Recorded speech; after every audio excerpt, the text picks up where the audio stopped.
Standing in his grandmother's backyard, holding his cell phone and not a toolbar, as officers first said, Stephon Clark lost his life at the hands of Sacramento police 6 years ago today. It's a killing that sparked protests, divided the capital city community, and left many African Americans feeling lost when it came to their worth in society. A psychologist and professor, Dr. Christy Hagan, stepped into that difficult space with Safe Black Space, and she's with me now live. Good morning, Dr. Christy. Good morning. It's good to be here. First, looking back 6 years, were you surprised when this terrible thing that happened to one family, the Clark family, was taken so personally and individually by so many in the Black community? Not really. I mean, honestly, when I think about my understanding and history and providing support for Black people, it's unfortunate that, of course, that this happened here locally in our community, but the response and the reactions are not new. They're very familiar to us, and we continue to still struggle at times because of the ongoing experiences that we may face as a community. And with all of those frustrations and all of that emotion and all of that pain circling in the community, much of it tied to what's believed to be systemic racism, you saw the need to create a safe Black space. Please explain what that is and why it is.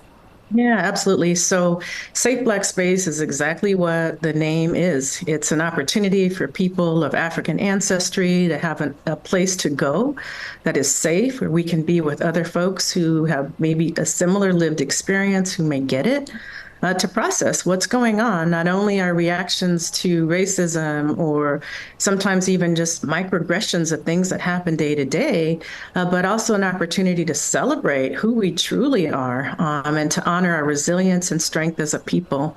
And so again, we emerged out of the tragic killing of Stephon Clark and wanted to provide that opportunity here for us locally when things were feeling so out of control and overwhelming. And never intended necessarily. My intention was not to form a nonprofit, did not expect that we would be here nearly 6 years later, continuing to offer all the things that we do. And yet there was a need. Even after the first circle, people were asking, well, when is the next one? And then we did one this month. And then when was the next one? And here we are. 2 years after Stephon Clark was killed, Sacramento County declared racism as a public health threat. Research has shown that finding oneself in racist situations or expecting bias to not be called out and punished because it hasn't been in the past can be really overwhelming. It can even lead to PTSD, right? Yeah, absolutely. When we think about what it's like to be denied your humanity, to then not have that honored in a way that holds people accountable, it creates, again, a sense of overwhelm, anxiety, sometimes trauma for folks, and for us.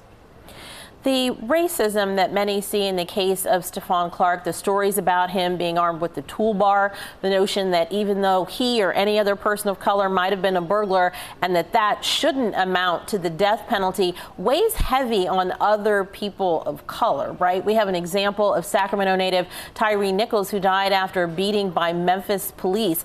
Everything done isn't overt. There are microaggressions, subtle little messages that society sends saying you're not valued, you're not worthy. And some research also shows that this happens to Black adults and children on average 5 times a day. Yeah. Yeah, that's the tragic part, is when we really begin to understand the significance of the impact, how frequent and how often it occurs. Again, like you said, whether it's the big overt statements and comments, the racism being called out of your name, or the more insidious things that where you're discounted, you're not, your word or your spoken contributions aren't acknowledged, or, even with the Crown Act, like how you wear your hair or how you show up in the world, when that is devalued, it takes its toll.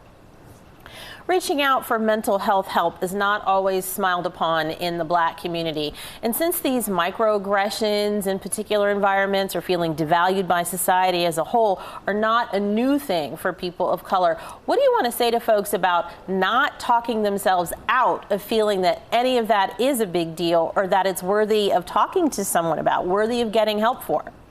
Yeah, absolutely. I mean, that's part of why I do the work that I do, is to unfortunately, I'm going to use the word normalize the experiences that we might be having, because inevitably what happens when we hold our circles, when I talk with other folks of color and Black folks, it's like, oh, we're not alone, right? Like this feeling, or sometimes that anxiety that we may experience when we're one of few, let's say, African Americans in a particular environment, that those are real kind of feelings and reactions. And so I'm creating opportunities to talk about it, to be normalized in that experience is really important and valuable. And therapy may be one of the ways to do that, but also being in community. One of my colleagues often says that not all therapy is healing, and not all healing has to include therapy. And so those of us who may be providers and mental health clinicians can do, and I think need to do, a better job of understanding the experiences of Black folks,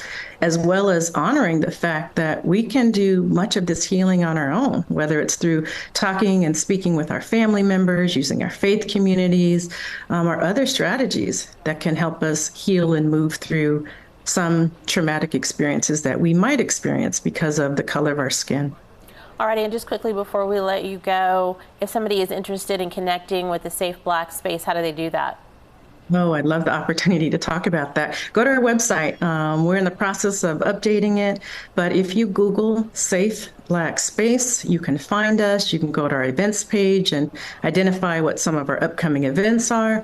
I must acknowledge we do healing circles specifically for Black people every second Saturday online at from 3 to 4:30 p.m. Pacific time. And we have an anniversary event coming up on April 27th where we invite the entire community to come out. So take a look at our website and find information as well about where to find resources, whether it's mental health related to our mind, body, spirit resource list. The resources are out there. Thank you so much for joining us today. Thank you.